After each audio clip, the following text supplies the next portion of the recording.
All right, welcome to another edition of Think with a Drink, the weekly webinar series brought to you by the Aries Foundation for Financial Education. And Craig, I have no idea what you were doing during that intro there, but it looked like you were getting really like psychedelic. You were like moving your camera and something, but it was like you were flashing off and on the screen there for a second. I'm like, what's he doing? It was like you were dancing to it, going in and out in some sort of disco nightmare going on there. I moved my screen and my camera fell down. So. Well, that will explain it. Yeah. All right, so we are doing, this is a continuation of our Where in the World Should I Retire series. And we've got a couple of them coming up here the next couple of weeks. Right now, what we're going to do is Southeastern United States, because what we found when we did it, because last time we did it, Craig, we did the U.S. and we did international. And when we did the U.S., if you remember, it was sort of like this broad basket of we were just doing states. Yep. So we're going to change it a little. We'll talk about that in a second. But first, let's get through the housekeeping stuff that we normally have to do here and go through that. And just let you know, we are recording the event. We've muted everybody out, muted the cameras out and everything. So hopefully everybody just sees this and sees Craig and I on the screen now. But we're playing around with this and trying to make it seem like we know what we're doing.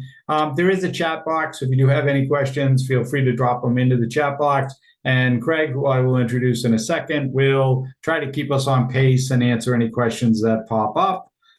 Speaking of your pilots for tonight's journey, my name is Tom Alessi. I am the president of the Aries Foundation. I've actually been in financial services now into my 24th year.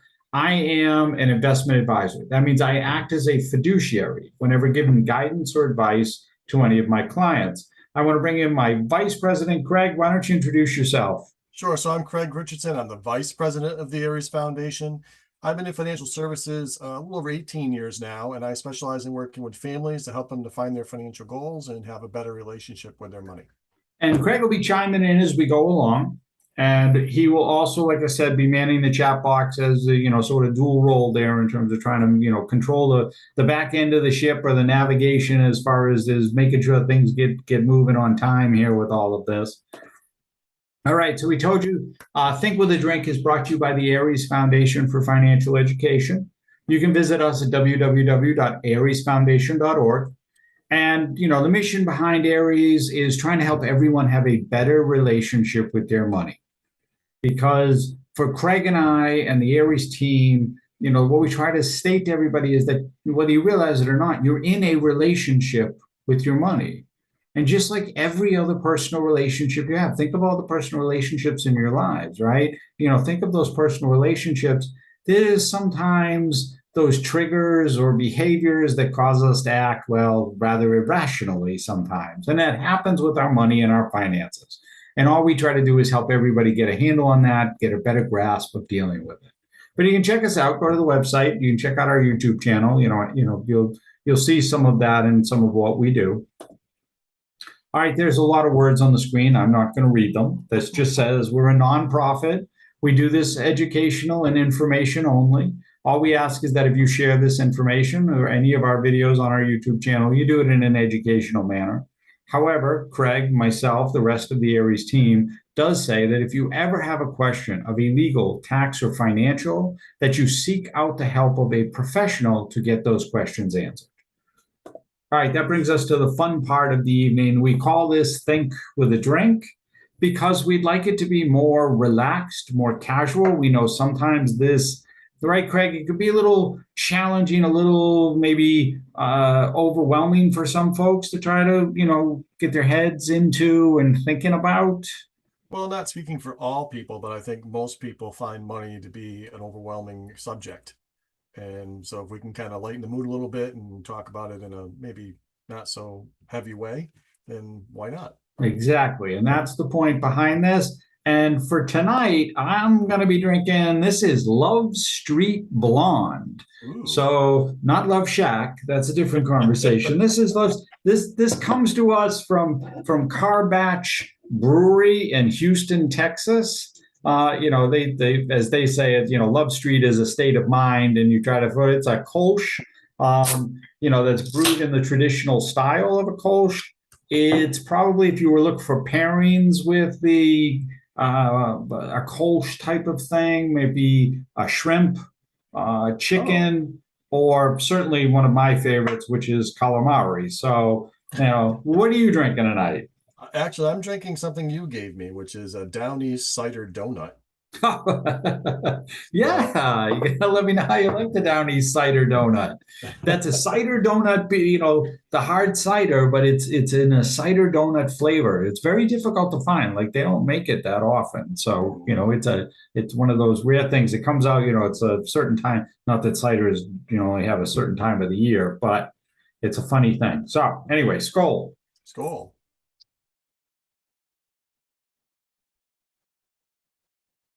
Well, that's good. Got like a cinnamon to it. Well, yeah, that's the cider donut, right? You get them with the cinnamon sugar. Haven't you ever gotten the cider donuts? Fresh at the where you pick your apples type of thing. Yeah, so now I'm gonna like that. I won't be able to get it all year round. This is terrible. Yes, but I have a supply, so I could sell them to you now. See, I've Oh, got you. See, there's the whole thing. Now it's the racket. The first one's free, right? the first one. That's how they do it, right? That's the whole point. Okay, so let's move on here, right? So the agenda, right? What did we use for criteria? It's not the top 10. We decided to kill that. That's what we had used before, and I'll explain that. And then the idea of doing a trial run on your retirement. So these are the things we want you to be thinking about. So one of that is what we're talking about here is the Southeastern USA. And so, if you go in and just Google or type in, best places to retire in the South or in the southern part of the US, if your top 10 list, like 5 or 6 of those places are all going to be in Florida. That's what it's going to show up. It's going to be this long list. Even the top 20 is going to have like 8 places that are in Florida because that's sort of the place for this. So, what Craig and I said is we don't want to do that because you wind up with, hey, I'm talking about all these places in Florida. So what we decided to do and what we're going to do for each of these regions is we're just going to pull a state. So it's going to be, in this case, it's not the Mason-Dixon line. That was the thing, the Civil War, right? The Mason-Dixon line. Like we're not using the Mason-Dixon line, but we sort of carved the Carolinas in half. So for the South, we're going from South Carolina down, South Carolina, Georgia, Florida, Alabama, Mississippi, and Louisiana. That's sort of the South for what we're looking at here. North Carolina will fall into the mid-Atlantic states. We'll do that in a couple of weeks. Okay. Then next week we're going to do Southwest, and then we're going to do Mid-Atlantic, and then we're going to do North and West. But so we're looking at each of these states and sort of picking a place, a region, a city in each of these states that's maybe not the most relevant or most known, but might be the more retiree friendly, right? Mm-hmm. And so what you're looking for, it's friendly. Right. And the criteria is similar to what we had used before, right? When we did this before, it was, cost of living. Mm-hmm. And cost of living includes what the tax rates are and, how property tax is done. Access to healthcare, because let's face it, when you get old, right, healthcare becomes very important. Absolutely. But we also looking at, access to, activities, the outdoor, the arts, hobbies, that type of thing. Temperature, because that's a factor. You get old, the bones not too happy being in the cold all the time. So, there's a little bit of a factor, not much of one, but also access to international travel, certainly travel, but a lot of times, like Craig, what do you pop up the bucket list, right? Where people want to travel, they want to go to places they've never been before. Well, because they've never had the time or the opportunity sometimes. So retirement is, especially the first 5 years, that's when people are doing that go-go stuff. Right. And so you want to have, if you want to take a trip, like you want to make it convenient. I don't want to have to drive 2.5 hours to get to an airport to, then take my trip type of thing. So you don't want to be out in the middle of Montana somewhere? Is that Well, we're not, that's the north and the west. got there. We're going to stay in the south here, right? So in the Everglades? You want to hang out in the Everglades? so now there we, there's another factor, right? We'll talk about that as well. But so these things are sort of the consideration that we were looking at when we do this. So let's jump into them. Let's roll it back, and we're going to start in South Carolina. And the first place we're going to pull up in South Carolina, it's actually the only place. So it's only one city or region for each of these states, because otherwise we'd be going for a long time. But we're pulling up Spartanburg. And for those who don't know Spartanburg or where Spartanburg is, Spartanburg falls in the northwestern part of South Carolina. So this is Spartanburg. Spartanburg. Well, Spartanburg is close to North Carolina. It's sort of on that. And it's funny because if you happen to look at one of the top places, in the southern part of the U.S., that comes up a lot, and we'll probably talk about it when we get to North Carolina in a couple of weeks, is Asheville, North Carolina. Oh, Asheville. Asheville. Well, Spartanburg is not too far from Asheville, North Carolina. So it's in that same sort of area, same region. It's more mountainous than it is sort of coastal and beach. Okay, so it's not is it in the Smoky Mountains? Is it part of this? All right, don't ask me that question. The Smoky Mountains, dude. Like, I'm going to know where the Smoky Mountains are? Like, I barely knew where Spartanburg was. South Carolina is probably Blue Ridge, right? Blue Ridge, yeah, that makes more sense to me. Okay, so, what are the sort of those pros? And we'll talk about cons in a second. That's the next slide. But we're going to go to the pros, right? So, low tax rates. It's got the fifth lowest property tax in the country. So that's a good thing. Average mortgage and rent is definitely below national average. National average in the country right now is somewhere almost around $1,000 a month for rent. So on a 2-bedroom place, I should clarify that. There's no estate tax. Now, not that the retiree is going to care about whether or not they're leaving stuff to their spouses or to their beneficiaries, but this way that there's no estate tax. And the reason for choosing Spartanburg in South Carolina is because the medical center there is one of the top-rated hospitals, medical centers in the country. Really? So yeah. So you got access to a top-rated medical center there. That's why there versus other parts of South Carolina, because it is one of the top. The airport, which is the Greenville, South Carolina airport, is not located in Greenville. It's located in Greer. It's about halfway between the two. So it's actually about 30 minutes, 26 miles or so from Spartanburg. So it's not that far. It's not that bad of a trip to get there. A lot of, the outdoor, the arts, museums, outdoor activities, all that stuff that, depending on what your inclination is. Your hobbies, right? Yeah, what you want your retirement to be, whether it's outdoor life, whether it's active life, whether it's museums and crafts and shows and that type of thing, all available there. And it's as far as South Carolina, it's fairly steady in terms of it doesn't get really, really cold, and in the summer it does get warm, it does get hot, but not super hot. Okay, great. Going to the cons now. Let's go to the cons. There's no beach.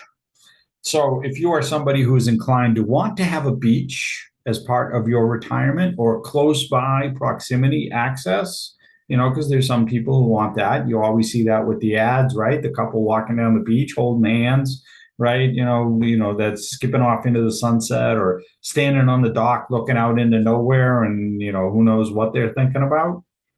You don't get that in Spartanburg. You don't get that in Asheville either. You're out in, like Craig said, out in the Blue Ridge Mountains. So there's no beach. There's no beaches, no major lakes there either that I can see. Right, this is water, right? Yeah, water is probably a tough thing too. There is high humidity. It's South Carolina, so you're going to get humidity in the summer. There is actually a higher cost of living. I understand I said the property tax was low, but as far as cost of living in the area, it does tend to be a little high for certain things in South Carolina. You do get the threat of tornadoes. Oof. And then bugs. And bugs. Bugs. The bugs are bad. Maybe that's a mountain thing and the humidity and all of that. But so, if you're somebody who's really like looking for a relaxed more of lifestyle, this might be someplace. But that summer humidity can be a tough thing to deal with for a lot of people if there's, like Craig said, there's no water, right? If there's no water around. Right. So, there are other areas in South Carolina. Some of them become a little bit more expensive or a little bit more overdone. We're talking about whether that's Myrtle Beach, Charleston, South Carolina, or Kiowa Island. Kiowa Island, much more expensive. Myrtle, you got a lot of heavy, it's a vacation destination, a vacation spot. So you're gonna have tourists all the time, and a lot of people, that's not necessarily a thing they want. Charleston's just a little bit more expensive. So Looks like the biggest major city next to that would be Charlotte, right? And that's actually in North Carolina.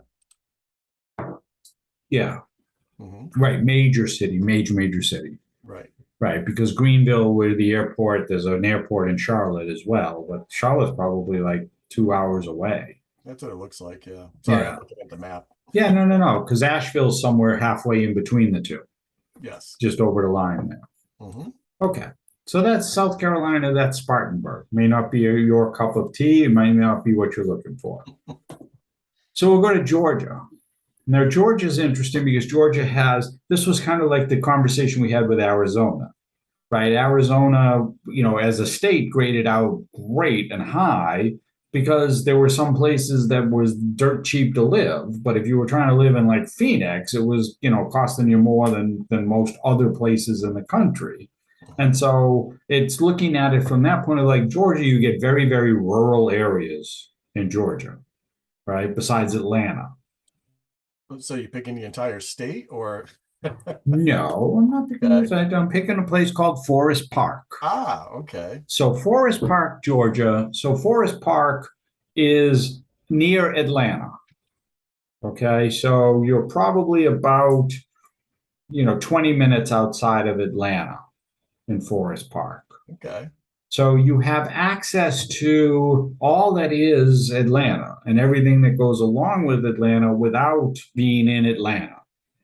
So it's like a suburb of Atlanta. Yeah.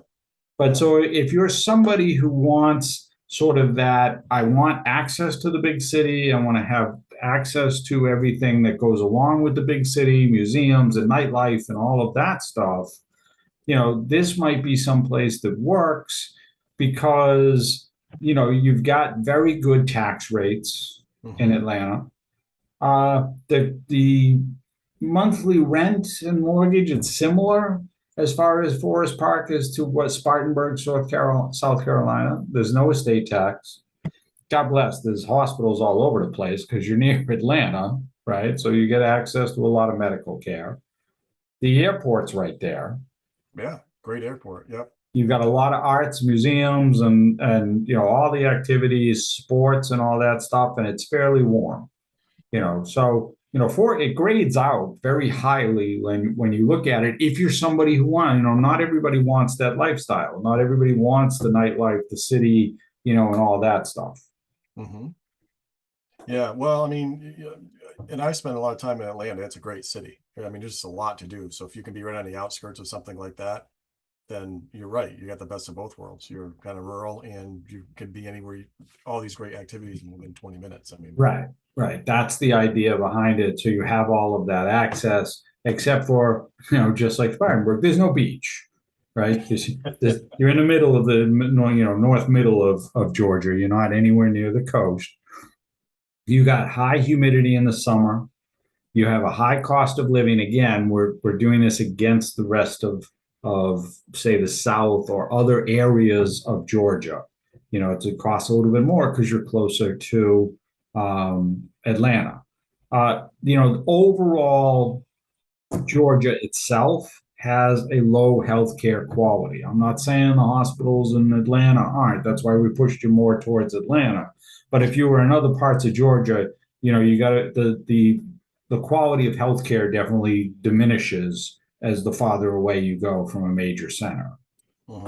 You got bugs and snakes and other critters that are, roaming around there that you got to look out for. And because you're not that far outside of Atlanta, you're going to run into traffic, and you're going to run into the traffic that is flowing, especially depending on the time of day or when, in and out of Atlanta. Oh, yeah, and there's definitely a lot of traffic that goes through Atlanta. The lanes are There's, like right, 8 lanes wide, right? Or right. six lanes. Yeah, the 6 lane highways, and it gets very, very crowded and very, very packed. So again, if you're somebody who's looking for that type of city lifestyle, but I don't want to be in the city, I want to be just outside it, maybe this is the fit because you're at least a lower expense than, say, being in New York City or here in Boston or someplace like that, and you got better access to weather than you do up here. Right. Yeah, at least more warm weather anyway. Yes, but you don't really run into, you do run into the rain, but you don't run into the say the hurricanes or tornadoes that pop up in other places. Right. All right, so we're moving on to Alabama. Right? Alabama. Alabama, yes. So Alabama, that what happens in Alabama is we're looking at Orange Beach. Because again, Alabama, much like what went on with the rest of Georgia, it's sort of a same thing of the rest of Alabama. Like there's certain areas where it gets very, very rural and gets very hard to deal with in terms of the stuff that goes on inside there. Okay. I lost my screen for a second. That's what I was doing. All right. But it has, here's the benefits to it. Got one of the lowest tax rates in the country. Right. The rent and the mortgage are about on par with each other because there's renters as well as, it's almost in that, it's like a 60, 58 to 42 type of split, rent owners versus renters. So what you get is that heavy, near cost there. Again, Alabama, no estate tax there. Not the great as far as healthcare is concerned. Mm-hmm. However, on the Medicare side of the fence, they are one of the top Medicare like providers. Like they're very high on the Medicare grade for Alabama. Now, I don't know what that says about Alabama, but it's just they grade out high as far as Medicare providers are concerned. Oh, okay. Yeah. So, I mean, is that just because you have an older population there? I don't know, but I guess so. Like a big retirement space? Is that it? It's an upper Yeah. number? The nearest airport is Pensacola, and that's in Florida. Ooh, well, but that's 26 miles away. Oh, that's only 26 miles away. Yeah, because it's right on the Gulf Coast. So you're right, you're not too far there in terms of the area and maybe it's like a 40-minute trip. But oh, there it is. Yeah, right down Route 98 through Alberta. Yeah. Again, you've got access. There is, the same idea. We graded all of these places out based on access to, depending on if you're into the arts or museums, hobbies, lifestyles, and let's face it, outdoor activities, you're at the beach. Yeah. So this is the first one that actually has the beach, and you get the temperatures that go along with the beach. Yeah, I mean, it's like all water. I mean, you're right on the ocean. Yes, you're right on the ocean. That's kind of cool. Yes. Gulf Coast, I should say. Yes. Right on the Gulf Coast.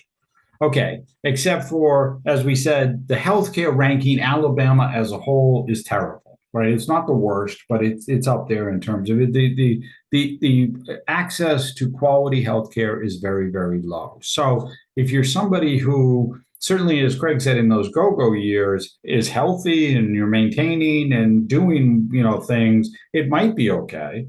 But if you need that access to healthcare on a regular basis, this, would be something that you might be concerning yourself with. High poverty and low quality of living all the way through the state, right? That's just statewide in terms of Alabama. They have low tax rate, but they've got a high sales tax.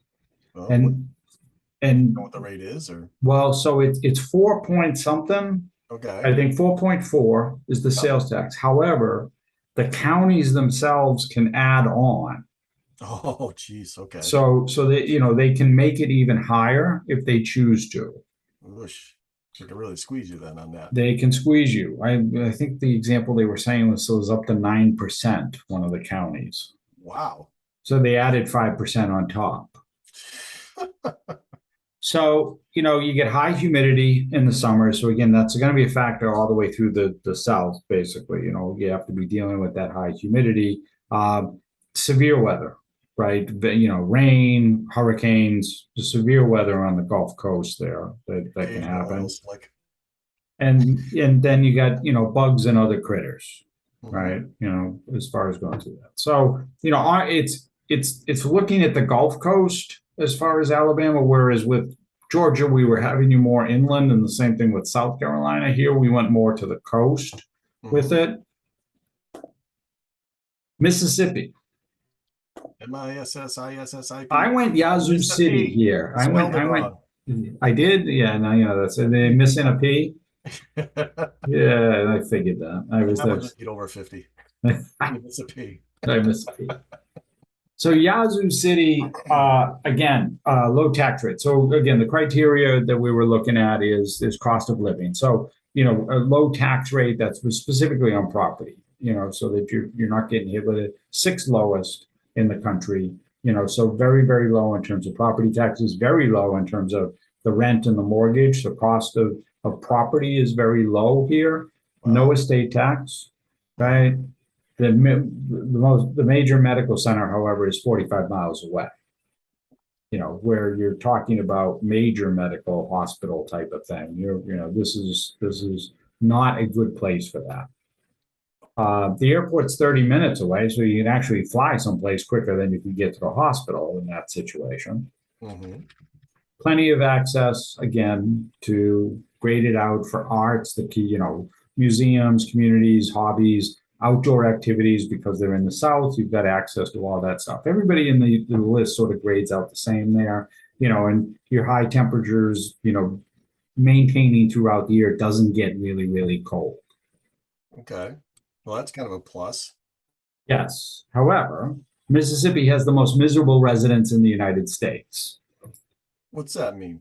They're not pleasant people? They are not pleasant people. Better, worse than New Yorkers?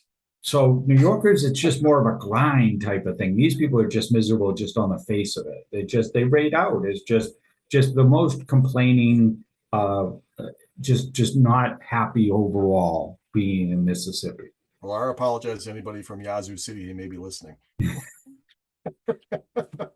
So getting to the airport, international travel is problematic from Mississippi. So if you have that, that's one of the things, like I would say right out of the gate. If we talked about it before, one of the criteria is travel, and do I want to do international travel specifically? Is it on my bucket list once I retire? Mississippi probably not going to be the place for you Mm. because it's problematic to try to do it. Mhm. They have one of the lowest longevity rates in the country. It's Mhm. very, very low. So people don't live long. Maybe they want to get out of Mississippi, and that's the only way to get out. You know, very high rainfall. It rains a lot in Mississippi. Now, I Mhm. never would have Right. thought of that, but That's it humid. does. Oh, yeah, right. And then just the sort of the opposite of Forest Park, Georgia, where we were talking about access to that big city life, access to, doing some of the things. It really doesn't have that. Mississippi's not giving you that big city feel, the big city living type of thing. Much more laid back, much more casual, much more, down key, and you're not getting that big city feel when you're here. So if you're looking for that really slow country sitting on my porch type retirement, drinking my sweet tea, You not got it. That's not a it. bad place. Then that's the type of thing for you. If you're like, I'm here, I'm not really gonna go all that far, maybe take some trips, more the Winnebago type of thing than the international flight. This might be a place for you. Yeah. Also, just this is looking at the map. Yazoo City is about 2.5 hours from the Mississippi River itself. You almost can't be much further from the Right. Mississippi River and still be in Mississippi. All right, Louisiana. Right. So this is Metriere. I'll give you 3 shots at that one. Yeah, yeah. How much beer have you had? Yes. It's so Louisiana is a tax-friendly state. Mm-hmm. Metrieri is, again, below it's a little bit above the national average in terms of the rent. The mortgage is the other way, right? So its property prices are fairly cheap in the area, but Okay. the rents are above, and the national average, like I said, somewhere around 1,000, almost, 1,050 is the national average. There's Mhm. no estate tax. The airport is, it might be that if you have somebody, if you're bothered by flyovers, Mhm. and the constant roar of planes, this might not be the place for you because you're fairly close to the airport, right? Oh, But really? but if you want to get out and want to go, it's an easy access to do that. It looks like to me it's like right next, it's like right on top of New Orleans. It's not too far. That's the whole thing. You almost walk. Yeah, what you have access, this is similar to Forest Park when we were talking about it, like it's sort of that suburb of, so you have Mhm. access to New Orleans, right? You've got access to everything that goes on, everything that is New Orleans. You're sort of the stepped outside of New Orleans, so you're not in it, Mhm. but you have access to it. So it gives you that connection to it. And you're on Lake. I'm going to try this one. Lake Pontchartrain. Pontchartrain. Pontchartrain. Pontchartrain. Okay. And they have this causeway that goes right across the entire lake. That looks kind of neat. Yeah. Yeah. So cool. So what's bad about it? It's the worst healthcare in the country. Just don't get sick. Just don't get sick. Please wrap yourself in bubble wrap. Don't get sick.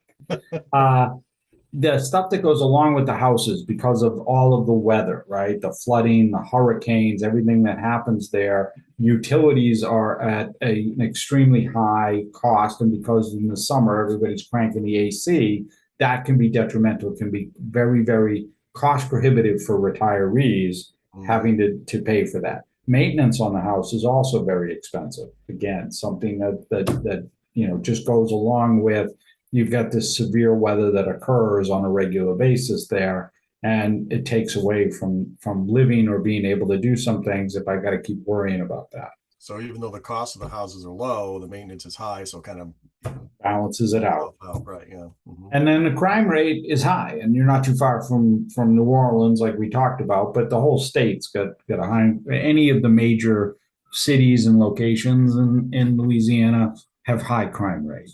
It is one of the detriments to the area, and it just takes away from it. It's one of the things you need to be thinking about and considering when looking at a place. So if you're a criminal, it's just a lot of competition there. Yeah, there's way too much competition. You want to be someplace else.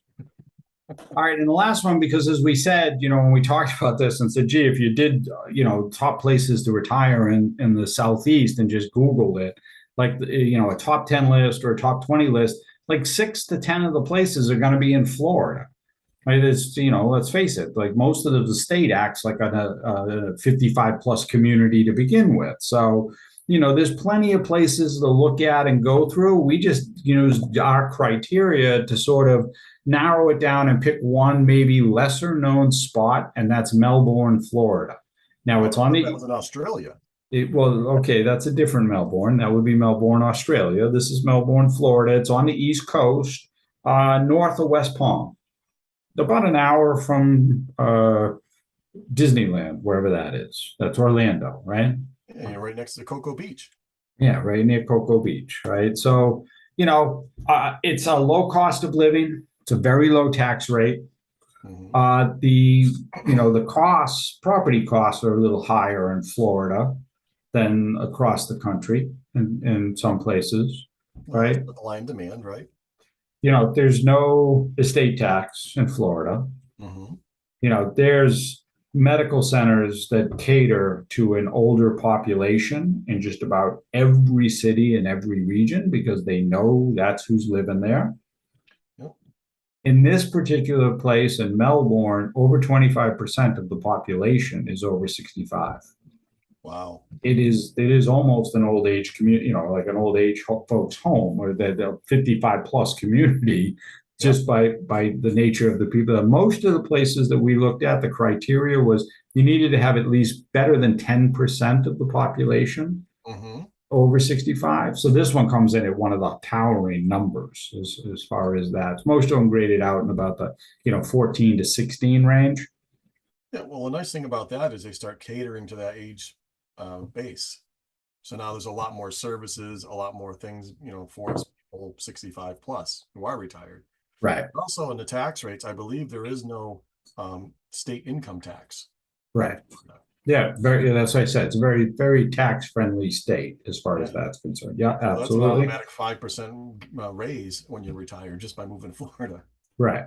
Hmm. And then it's Florida, right? So the sunshine 282 days of the year, right? So you're getting the weather, and that's part of the whole, like, we're bringing all the old people there. That's the whole idea. All right. So, but the cons of it, right? So the hurricanes, not only the cause of property damage, but actually the cost of property insurance in state of Florida is extremely high. And most of the providers now have been pulling out. Like they're in a problem now of finding insurers who will go in and write property coverage on Because of the flood damage and all that goes because of the constant, damage and bombardment. and the problem with people doing claims and not paying and not having the work done and all sorts of bad stuff going on. So you have a lot of that sort of driving on top of already high costs because of the damages that occur. They also happen to get on in that particular area of Florida a lot of red tide. Really? Now, yeah. Now, red tide, it for most people, it's not really anything that's going to affect you. It is a little freaky if you try to drive, go out and swim in it. You can swim through it. Most people it doesn't affect you. Some people it does, but clearly it shuts down, the beaches and shuts down the shellfish and that type of thing. So, Melbourne does not have. They've got a limited, let's call it, nightlife scene. So if you're one of those people who wants I want to go out, I want to do the nightlife, I want to, go out and to a club and do that type of thing, it's not really a place for you. There's other I parts of haven't done a Florida. whole lot of clubbing lately myself, but I didn't say you. I said it may be for somebody else. If somebody might be their thing, or wanting to go out someplace, later at night, that type of thing. It's available, but it's limited. right. Right? So there's not a big selection in terms of it. And then, of course, you get the bugs, you get snakes, and it's Florida, so you get the gators. Oh, don't forget So the lizards, man. Don't forget the lizards, I could have said, and other critters. I don't know, the lizards biting you or hurting No, they don't you? bite you, but they're everywhere. Oh, yeah, well, that's a different story. I mean, the gators and the snakes, they bite. So same with the bugs. When's the last time you got bit by an alligator? I came close. Did you really? Well, yeah, if you're on a golf course in Florida, inevitably you're going to come close, especially if you hit the ball the way I do, which is all over the place. So inevitably you're walking down to someplace and realize that, that one's near a gator. I'm not going near that one. That one can stay in the water. Yeah, I don't need that No ball. shagging that. Yeah. All right. So, one of the things we talk about with everybody whenever specifically for somebody who's talking about relocating, right? We're up here in the Northeast. You're talking about going to South Carolina or to Florida or wherever, or abroad type of thing. And, the idea of doing a trial run for your retirement. And really, this should sort of begin probably, 4 or 5 years before your target date. Let's say it's 67 for most people like today, Craig, right? It's 67 is the target date. So let's say it's sometime around age 62, age 63, you are now building in and saying, you know what I'm going to do? I'm going to go take at least a week, two if you got them, right? And I'm going to go live in Spartanburg, South Carolina, or I'm going to go live in, I was going to try to say Metairie, but I don't know how to pronounce it. So, I'm going to go live in Melbourne, Florida. I'm going to go rent a place and I'm going to stay there. And I'm going to just live like I'm living day to day. Because it's not like, hey, I'm going on vacation. It's not like taking a trip. It's not like, hey, I'm going to go and now I'm going to go travel around during this. No, you want to feel like what it feels like to live the day to day existence while you're in retirement. Okay. And can you do it there? And that also means shutting down work. Now, Mhm. some of us, that's hard to do. It's part of what we do in our normal days and lives and everything else. But it's like, okay, if you're still working, even though you're on vacation, maybe it's taking only one day and focusing and answering the emails and shooting out letters and doing the stuff you need to do for Mhm. work while you're on vacation. But every other day, because you won't have that in retirement, Right. So, right? so visit that, try to find out what the local scene is, talk to local people and see if it's something where you can fit in and feel comfortable. Well, and do like you would. Like, all right, what am I going to do? Am I going to walk down to Starbucks and get a Java? Am I going to go to the beach? Am I going to go, play, shuffleboard? What am I going to do? Hmm. Those are the things, because we try to do it when we're thinking of it, and what we're doing now is we're treating retirement like we're traveling. Right. And you're not going to travel 48 weeks of the year. You're probably only going to travel four of them, right? When you're in retirement, the other 44, 48, what are you going to do? Right. So, I mean, the nice part too, Tom, is nowadays is you can do so much research before you ever get there. I mean, you can go on Google Maps and physically, walk down the streets basically, with Google Maps and see, what the surroundings. You can, like I said, do all the research we did to see, what is it like living there? What are all the pros and cons that go into it? And then, like you said, as you narrow your list down, because you don't want to maybe travel to 10 different places, but travel to two or three that are serious contenders once you've done all your research. Right.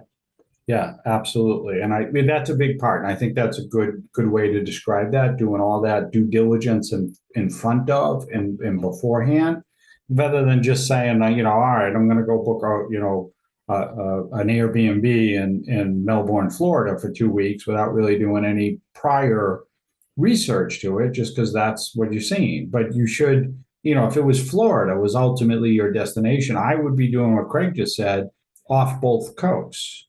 I'd Mhm. look at the East Coast, I'd look at the Gulf Coast. I'd say, well, let me see and measure some of this up and which one may fit it. Now, some of them I just nixed off, just, like Jacksonville. I mean, the grades on the screen, but I'm sorry, I'm not going to recommend going to Jacksonville to anybody. So, that it's a different conversation there, but it might fit for you. But some of that, some of those areas and some of the things, and again, some of this comes down to every individual person.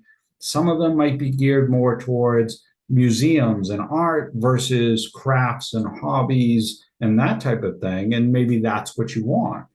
But there's a certain point there where, okay, I've been through the museum now 20 times. I mean, how many more times am I going to go through this thing? Right. And do I want to be on the water as living on the water, or I just like visiting the water? Right. So, because sometimes, vacationing to somewhere you may not want to be there all year round. Correct. Takes it out of it. Yeah. So, just something to think about, because like you said, retirement's going to be different than working. You're going to be full time doing the things you enjoy doing versus, only on the weekends. Right. So Right. if you don't have access to the things you like to do on a regular basis, then you might want to check that off your box. Yeah, absolutely.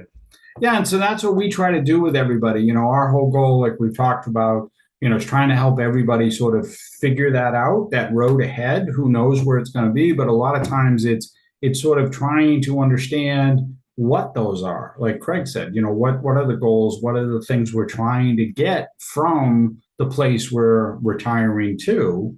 And that's what we do here at Aries. We try to help everybody sort of have that basis, get a little better handle on it, and sort of figure that out. Mhm. Way we do that is we have what we call the roadmap to financial awesomeness. And that is a visual tool. That's what it gives you a sense of, here's all my stuff. This is what it looks like. And what Craig and I do with everybody is then try to build that map out and figure out, where do you want to get to? Because you got to have a starting point. You got to have something that gives it to you. And we just feel this gives everybody that little bit of, Craig, a little bit better sense of, here's where all the stuff is that I got, and maybe also what needs to be filled in. Yeah, I mean, I think when you're talking about finance, it can be, very abstract, right? It's just numbers in your head. Yeah. And then you talk, I have something over here, I have something over there. And so many people have said, well, geez, I just wish everything was in one spot so I could just all make sense of it. This does that. It puts it all in one page, it makes it visual, and then you can kind of walk through everything without having to flip through 30 pages of a financial plan. So, And for anybody who's interested, you can type yes into the chat box. Craig, did you drop your link into the chat box? I can do that. You are awesome. See, that's him manning the chat box, taking control of everything. But if you ever, Recorded, what happened? That was recorded, Did you call? That I said that? Yeah, you said I was awesome. That's now public record. It's now in a public record. I gotta watch myself. See, that's what happens. But just know that anytime you can reach out to us, we are happy to have a conversation with anybody as far as just trying to sort of put those pieces together. Because we know this, like we said from the beginning, this reason it's Think with a Drink, that a lot of this becomes daunting and challenging for most people. And we're trying to bring it down to a much more casual, relaxed manner and having that same conversation with you as we talk about wherever it is you're trying to get to. All right, so we keep the theme going, Think with a Drink, say what's on tap. And like we said, the next couple of weeks, we wanted to sort of, come back to this whole where in the world should I retire? So we're going to do the Southwest next week. We're going to do the Mid-Atlantic. And again, we sort of created our own Mason-Dixon line by splitting the Carolinas and using North Carolina into the Mid-Atlantic states. And then we're going to do North and West. And because the North came in when we did the top 10 states, there were a couple of places in the North that graded into it that hit the list. So I figured, well, okay, well, maybe there are some people who just want to go be snowmen for the rest of their lives. Well, I think it depends on, like you said, what's your retirement looking like? If money isn't the biggest issue, then it may be quality of life. Then yeah, there could be a lot of places in the North or even the Northeast that are very desirable. You didn't say Northeast. No, it's North. Okay, North. Alberta, Canada. I don't know. How far north are you going? That's the North Pole, right? Well, no, because New Hampshire graded in. It was one of the states. Oh, okay. Yeah, it came in. That's North. Yeah, okay. So, like I said, really, it's, we're giving you all these parameters and what the top ones are, but it really comes down to what works for you. Right, exactly. Well, that's the whole idea. It's just sort of being able to follow along the criteria and then sort of get a sense of, well, if that's one spot, what is something else that might look like that or be, maybe it's diametrically the opposite. Like I said, for South Carolina, we were in the Blue Ridge Mountains. We weren't anywhere near the coast. You may want Charleston or Kiowa Island. It's going to cost you more, but again, it's like Craig said, if money's not so much of a concern, it's quality of life, then that might be the thing, or the beach. It's also getting out of your box, right? Changing your mindset. A lot of people don't think they can move across the country or move to another state and start that in retirement. It's not comfortable. Right. But if you just got to get outside and look at what's possible. All right. And so we wrap that up. Craig, any questions in the chat box? I have no questions in the chat box. Okay. So if you ever do have a question for us, know that you can reach out at any time. You can always go to the website, www.ariesfoundation.org, or just shoot us an email. It's info@ariesfoundation.org. One of us will reach out to you, but you can contact us on the website. Like I said, you get access to the YouTube channel. You can see all the stuff that we do. So from there, we're going to say, have a great evening, and we will see you next episode where we're going to do the Southwest this time. Awesome. Awesome. I'm going to stop my